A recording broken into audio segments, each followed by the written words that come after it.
Welcome to Mysterious Goings On, the podcast about creativity, writing, and mystery. Every week, we talk about all kinds of great fiction and meet the people who write it. We also feature explorations about creativity in all walks of life. Your host, Alex Greenwood, will join you right after this.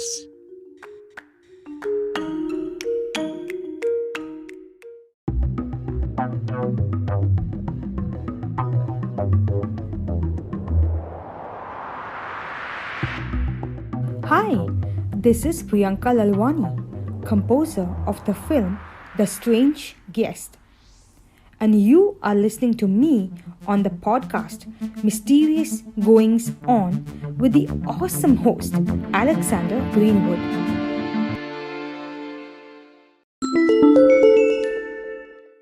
Joann Keder spent most of her years in the Midwest, kind of a place near and dear to my heart, growing up and raising a family on the Great Plains of Nebraska. Oh, we have some more things in common here. I'll have to ask her about this. She worked for 16 years as a piano teacher. That's something of note, before returning to school to receive a master's degree in creative writing. A midlife move to the Pacific Northwest and the life-threatening illness of her husband caused her to re-examine her priorities. She now creates stories about life and relationships in small towns, while her ever-patient husband encourages her on.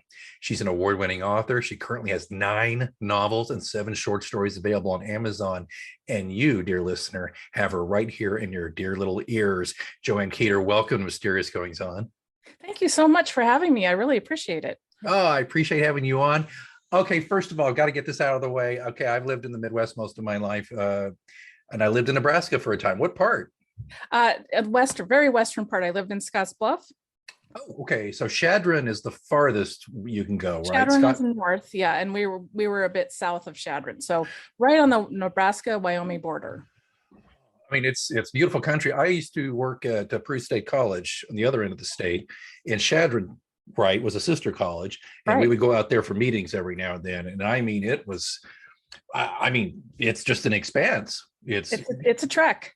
Yeah. There's an old joke about putting the club. Do you remember the club they used to have putting the club on your car in Omaha and just leaving it there all the way through the state, because there's not a lot to, it's pretty open. I can remember making that. I worked for the president of the college, and I drove the whole way with him, and he was my boss, and not a bad guy, really, but it was like a long time to be on my toes in that yes. long drive. I can tell you that. Oh sure. Man, Joann, but you did leave. You moved on and went to the Pacific Northwest, and let's just get right to it. I want to ask you: did the change of scenery inspire you further into the writing, or did it inspire you in a different way? Initially, no. Initially, I just fell off the cliff and crashed because I was hoping that I would find a job right away, and that didn't happen. We moved during the recession, and I struggled to make friends. In the Midwest, we have a little different sense of humor, and that was not appreciated here. I just fell right off that cliff, and then I ended up having an injury and being stuck at home for most of a year. And so I was in a great, big, ugly depression. And I said, well, I'll go outside when it stops raining. And if you know anything about the Pacific Northwest, that's about an 8-month time frame. So I sat in my closet a lot of days. But what really changed for me was when my husband was out hiking and he had this massive heart attack. And let me preface this by saying that I've always said I'm gonna write that book later. Later, when whatever happens, then I'll write my book. And my husband had this massive heart attack. He had to be life flighted in. He died 6 times. And I'm sitting by his hospital bed and listening to the machines that were keeping him alive. And suddenly it dawns on me, well, when is it that I am going to write the book? When I don't know if I have tomorrow. I only have today for sure. So that was my impetus to start writing again. And during his recovery, I wrote my first full-length novel, The Story of Keela. And I thought, and even then I went, oh, no, just one book, done, move on. And once I finished that, I realized I'd unleashed a beast, and I really wanted to continue. So that's where I am today. Well, that's the difference between bucket list writers and people who I think are born or called to be writers. I have a few friends who, especially easily now with Amazon and Create Space and all that, you can write a book, good, bad, or indifferent, and put it out there and then check that box. When it becomes, and I'm using this word about me, necessarily not you, you can agree or disagree, but when it becomes something of a compulsion to tell stories, and compulsion sounds like a negative and nasty word, and I don't mean that, but I do feel compelled, how about that? Yes. To write and to tell stories. You thought, okay, I'll cross that off my list. How long did it take you again before you went, I'm itching to do some more of this after the first one? I think it was after the publication of the first one, because I get a lot of positive feedback from people. And this is a whole different topic, but my parents were finally supportive of me and seeing me as a productive human being. And that was something too. But I mean, that's not a reason to write 9 novels, but everything was a piece. Everything was a little piece. We probably have more in common than you might think, and about certain things. And part of every book I've ever written, and I've written 8.5 novels basically, and some other stuff. I think part of me though was also to kind of say, here, validate me a little bit. Maybe it's not what I meant, but I think it has to be part of it. And Joann, do you get what I'm saying there? Absolutely. And that's why, and they say, your first novel is mostly autobiographical. And of course, for years, no, that doesn't necessarily have to be true. And now I look back at that first book and I think, oh yeah, that is me. Yeah, those parts are me. What did you say on your website? What is that Eleanor Roosevelt quote on your website that I just adore? You remember off the top of your head? Sorry, I'm drawing a complete blank. No, it's okay. I'm going to find it for you because I just shared it on Twitter before we went. This is so true, and it's so revealing, I think. Eleanor Roosevelt said, the reason that fiction is more interesting than any other form of literature to those who really like to study people is that in fiction, the author can really tell the truth without humiliating himself. That's right. Yeah. Yeah, I tweeted that and said, who, me? Brian Cranston, a little clip from him saying that. But it's true, Joy, isn't it? Yes. That first book is, and I mean, mine is almost painfully so. And it's the beginning of an 8-book series. So it's not like I can get rid of it, or it's not that I don't like it, but I got to admit, it is sometimes a little uncomfortable how much what you just said is true. But I've embraced that over the years. Right. And that may just be, that just may be your tunnel vision saying, this is me, and other people are not seeing that at all, because this is still a very good selling book for me. And I even had somebody contact me, a kind of a shirt tail relative that I haven't seen in at least a decade. She said, oh, you wrote this about me, didn't you? And I went, okay, sure. If you see yourself in there, fantastic. I get that so much. Do you get that a lot though? Just like, I always get this when they always pull me aside. So that character, she's me, right? I'm like, oh, yeah, you bet. I've only ever written one character who was based on an actual person. I take bits of personality from people. Yeah. You Frankenstein it, you make your own being. But there was one person, I don't know if I should even tell this, but I did a novella for my master's thesis in college, and it's called The Something That Happened in Pepperville, and now it's part of this series. And the gist of this book was that the people all lived in a small town. We don't say where the small town is, but they were afraid to leave, so they spent their lives within the borders of this tiny town, and so they kind of created their own reality. And one of the characters was an exercise teacher who got all of her information from these old VHS tapes, but she made it seem as though she'd had some training and she knew what she's doing. But like the Jane Fonda workouts are way outdated, and a lot of that stuff we know now is dangerous to do. So there was actually a woman in my town who did the exact same thing, and she would just say things, tell you to do bizarre things, and we all took it to heart because we thought, well, we don't know anything, she must know what she's doing. She did not know what she was doing. So how can you not make that person a character? I have a friend who is good at observing people, and he had a neighbor who had a child who for whatever reason tended to do his business on the front lawns of people he did not like. Well, that's in one of my books. I couldn't resist, and it works. It works, because like you, and this is one reason I'm so excited to meet you. Because like you, my stuff takes place in small towns.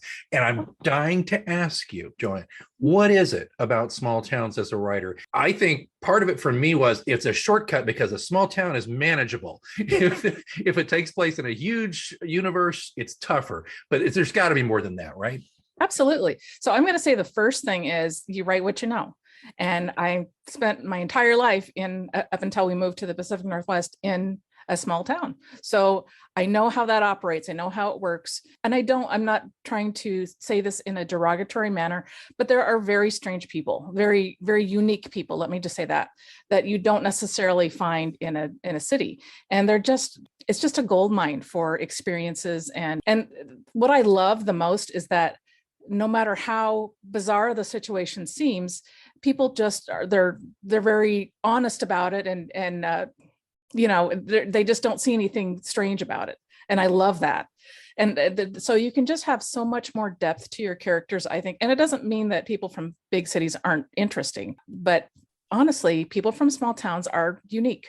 They are. So, I was a small town newspaper editor too. And when I was very young, when I was my early 20s, I was unprepared for the sheer level of strange that, I mean, we had a dog catcher who would call women in town at night and disguise his voice. This was back in the 90s. Okay. So it's easier to do, that's back when you could do the Prince Albert in a can. And, he was, but I mean, I did a whole feature on this guy, what a great dog catcher he was. And then we find out 3 months later, yeah, and he's also a breather. So yeah, that so fits the personality of everybody has a backstory and each one is stranger than the last. And I've told some of those stories to people here and they kind of look at me like I'm making it up. If I can't tell these stories, then I'll make them into my own book. Let's talk about your books. Pepperville. Okay, now Pepperville, Iowa. Okay, tell me about this. The series encompasses 5 decades, and you use this word, not me, quirky town of Pepperville. Tell us about it. My novella that I wrote for my master's thesis was The Something That Happened in Pepperville. And the something that happened, well, I better not tell you, but that's where I based my first full-length novel, was in Pepperville. And the young woman has to leave in order to collect her inheritance. So she leaves Pepperville and drives 12 hours away to another really small, quirky town. But it was such a fun thing to create. And I love also to have a backstory of this happened 100 years ago, and this is why this is going on now. So it was really a fun thing to create this little odd community. Pepperville takes place in the 80s, and then Keela takes place in the 90s and current day. And then the next book takes place in the 60s and 70s. And then we've got one, I say today, but actually Keela was written in the last decade, believe it or not. So I've got another book coming out in hopefully a couple months that will take place in current day. And so does Pepperville kind of take the place of Nebraska for you then? If I say that, I'm going to have some people upset with me. So let's just pretend that it's Iowa. Well, and it's much more Midwestern than, say, Piney Falls, Oregon, which, of course, come on, correct. we all have a good idea why Piney Falls Mysteries takes place in the Pacific Northwest. I mean, that's where you live. Right. Is that just one book, Piney Falls? Oh, no, there's five books in that series. Wow. My goodness. Let me just go through the list here a little bit here. I want to make sure we mention everybody, and we'll put links in the show notes, listeners. Do not jump off your treadmill. I know you're driving and you want to pull over. mgopod.com. It's all there, or check your show notes. Emery Being Mysteries. Now, this interests me very much, Joann. Bite-sized stories you can read in a couple of hours. Tell us about that. So I was looking at the where the deficits are in the reading world, and it seemed as though people wanted more stories they could just read in an afternoon, because everybody's so busy now. They just don't have the time or the mental energy to invest in a full-length book. So I created the series of short mysteries, and they're not like, they're not going to make you go, wow, this is classic literature. It's just for fun. These are really, really fun, silly, short stories, and each one leads into the next. And eventually I'm going to write a few more of those, because I do have a few more ideas. But for now, they're just, it's Emery and her cousin Pickle are trying to find out which relatives have the information they need to inherit their great aunt Bing's fortune. And when you finish each story, there is a recipe. Correct. Yes. And I collected these from friends and relatives and had a little bit of a contest to see which recipes everybody enjoyed the most. So yes, well vetted recipes. All right. And now your newest series is The Charming Mysteries, right? And it's set in a fictional town of Charming, Oregon. Yes. What's this all about? So this is also a place, a deficit in the reading world, and that's detective who is retired. A woman, I'm going to say a retired woman. So this lady doesn't set out to be a detective, but the events in her life and her husband's illness cause her to try and find the reason that he's not getting well. So that's the first book. And then she decides, I'm pretty good at this. So that the next book will be coming out in March. And she and her buddy, a paranormal investigating hairdresser, team up to solve some mysteries. I love it. You know what else I love, by the way? I loved your covers. Oh, thank you. You have these delightful, fun covers, folks. I'll squeeze a couple into the show notes, but if not, there'll be links. Go look at these covers. Go look at them where you can buy the books. Is a good idea, by the way. What I love about it is to my mind, you've really established a brand for your particular line here. And how much input did you have in the covers? Everything. My cover artist, her name is Molly Burton, and she does a fantastic job.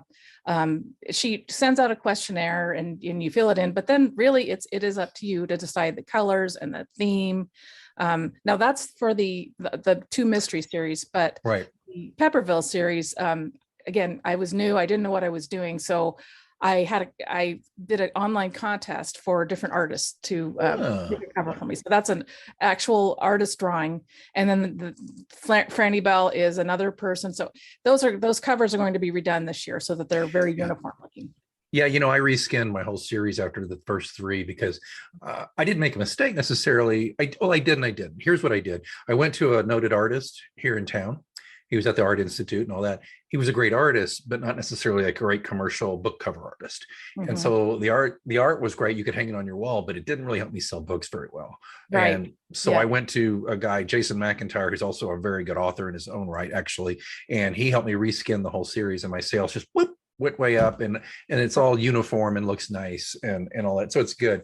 Well, let's get it. So are these, what is the age range? I mean, are these, there's not YA, are they, or some of them you get YA? I do have a YA that's, it's in something called Vella, Kindle Vella.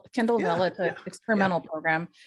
That's all I have for YA. So everything else is women's fiction, empowering women's fiction, I'd like to say. Right.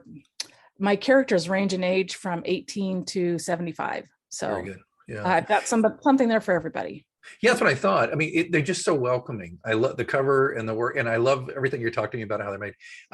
It's good. The Vella, by the way, how did you feel about doing Kindle Vella? I did Kindle Vella as well. How do you feel about it? I'm struggling with it. It's not doing what I wanted it to do, and I don't feel like I have a lot of time to invest in advertising and seeing what's wrong. So I'm a little frustrated with it. How about you? I did this purely as a lark, just to see, right? So I just did something I wanted to do for a while, and I don't normally write this kind of thing, but I wrote kind of a dystopian, end of the world kind of Last Man on Earth kind of thing. It's like about 10 episodes, and it did okay. But then all of a sudden there was all these bonuses being handed out because I don't think a lot of people did Kindle Vella. And so they were like, we've got this pot of money, here you go. And I thought, but darn well that's not going to last. But it's definitely for a lark. It paid for it, but yeah, I don't think they know what they've got there, and I think they're trying to compete with Patreon and Wattpad and these other things.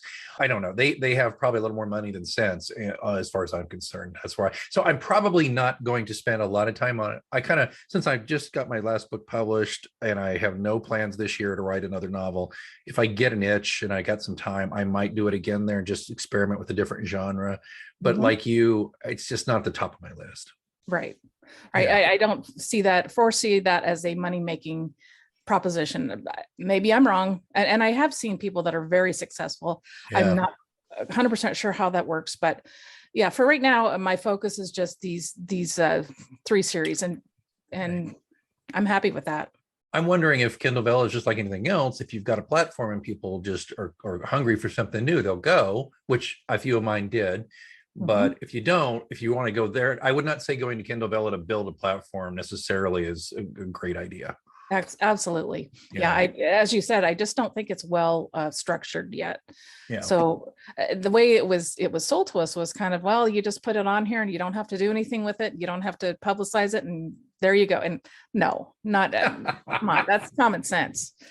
But I'm going to leave it there. A lot of people are pulling their stuff out and making their own stories, standalone stories with what they put in Vella. I'm not doing that yet. I'm just leaving it there till I figure out, till I have the time, which is kind of a joke, to actually do something more. Joann, I'm 100% with you on Kindle Vella. Let's talk a little bit about the life of the writer. And you did tell us this. And again, how's your husband doing? Is he okay? Yes. So every time that your brain stops, you lose, or I'm sorry, I said that wrong. Every time you stop breathing, you lose brain cells. And that happened to him 6 times. So he does struggle a little bit with his memory. And he always says that his thought process, he feels like the information comes in and has to walk through mud. So he's kind of, those things are a challenge for him. But, and of course he couldn't go back to work. He was a train engineer for 36 years, couldn't return to work. But the positive that came out of that for him is that he has become an amazing photographer. He is an award-winning photographer also. So he does landscape photography, and there's such a wealth of subjects around here, waterfalls and mountains and you name it. So that's really been a positive thing for him. I'm so glad to hear that, that he's also got this wonderful creative outlet. Yes. As well. So what a wonderful household you two must have, the writer and the photographer. I love it. It's wonderful to be able to support each other doing it. And that's something that we struggled with. So this is another positive about his accident, as we've been able to really learn how to support each other and help each other move forward. Right. Well, and I know we don't have a lot of time left, but you've been very generous in expressing that you had some struggles with being supported growing up and into your adulthood, and you had some depression issues. And again, I think you and I could talk for hours about a lot of that. I think it's very, it's trite to say how brave of you to say it, but it is brave to say it, because I think what it does, particularly when a successful author like yourself can be open about that sort of thing. And I sense that if particularly a young woman writer were to come to you and express that, I imagine you could be very supportive of her. And I don't want to put words in your mouth, but I sense that. And I just wonder that, is it to a point where in your fiction, is it still, and do you think it always will be, a facet of what you'll bring to your writing is all of that?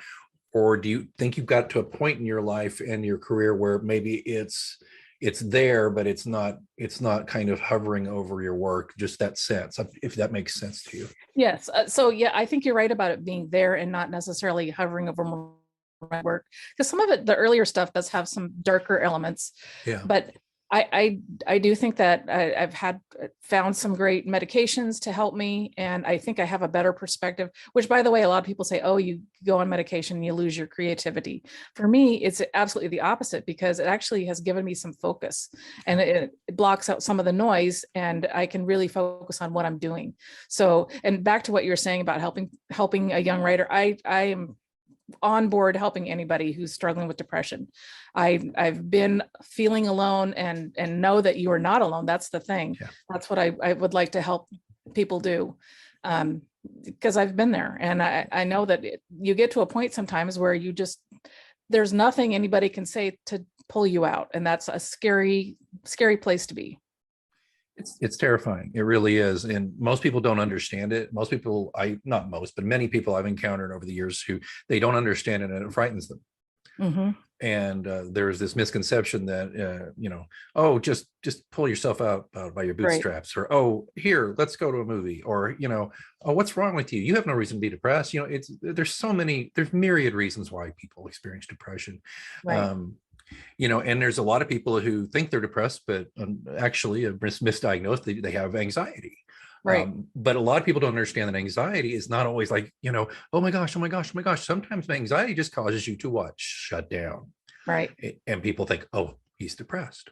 So I get that. I get that so much. And I just admire so much people like yourself who are just killing it. You're just doing a great job with your books, and you're getting the word out and being a beacon for people who need to hear, medication is good for you. If you were diabetic, you probably need insulin. If you have depressive issues, you probably need some of these medications. It is not a scarlet letter. Right. That's something too that we have to get over. Is this is illness. This is an illness. And if you have a broken finger, you go to the doctor. If you have a cough, you go to the doctor and you get something for that. So it's the same thing. It's something that needs to be treated. And sometimes that takes medication. And I wish, like you, people would just get past that. Yeah.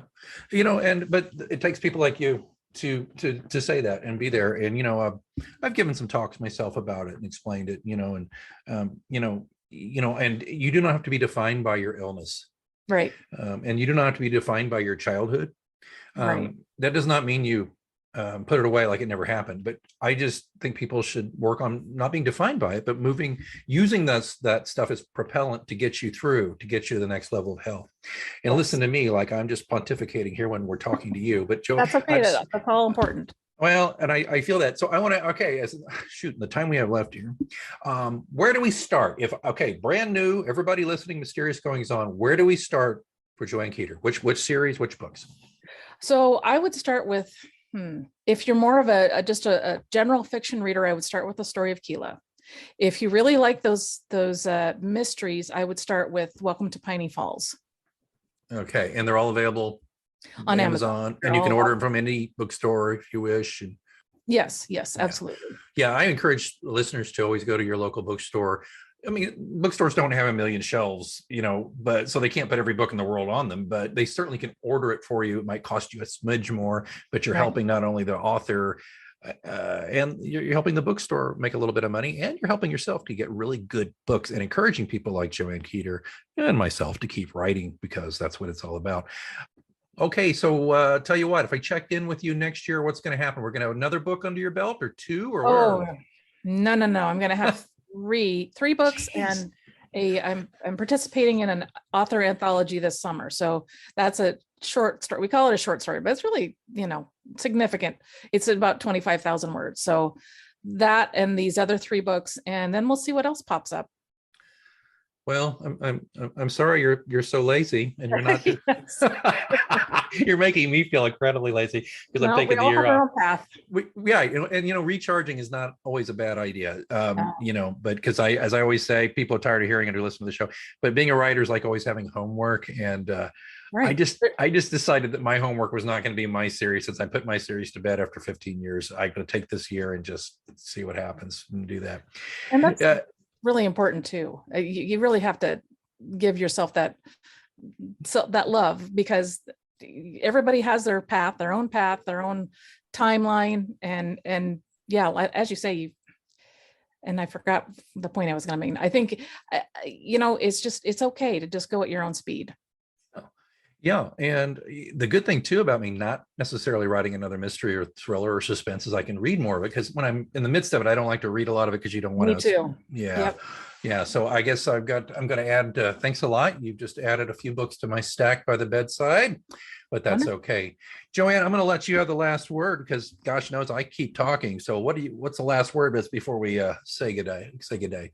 I would just like everybody to know that, first of all, as far as mental health goes, please reach out to, if your family members aren't supportive, reach out to a doctor, a nurse, a medical professional of some kind. Let them know how you're feeling.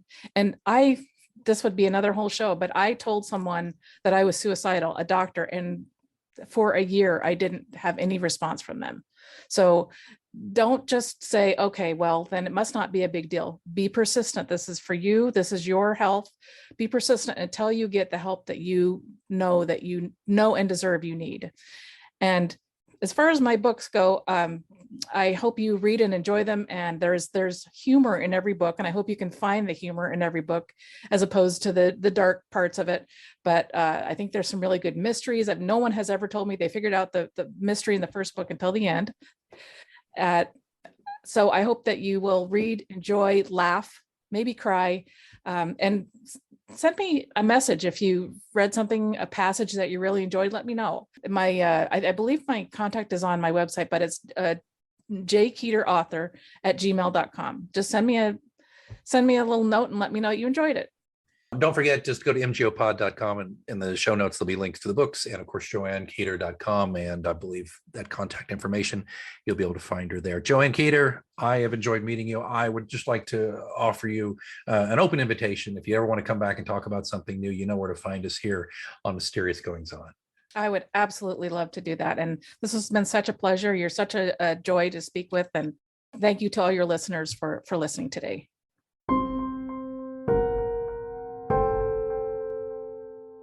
Have you lost your belief in finding a really good mystery thriller? Well, trust me, you've got to have faith. Pilot's faith.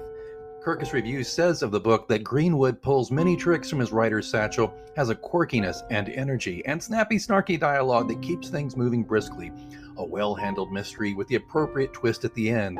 Midwest Book Review says newcomers to Pilot will find no barriers to quick immersion in his personality and situation, while prior series readers immediately become involved in another conundrum which tests his skills and the ways in which others view him in his world. Surviving a recent attempt on his life, a weary John Pilot returns to Cross Township, where a bizarre string of shootings has paralyzed the tiny college burg. Pilot joins forces with the law to find out why people are being terrorized in his name and stop it.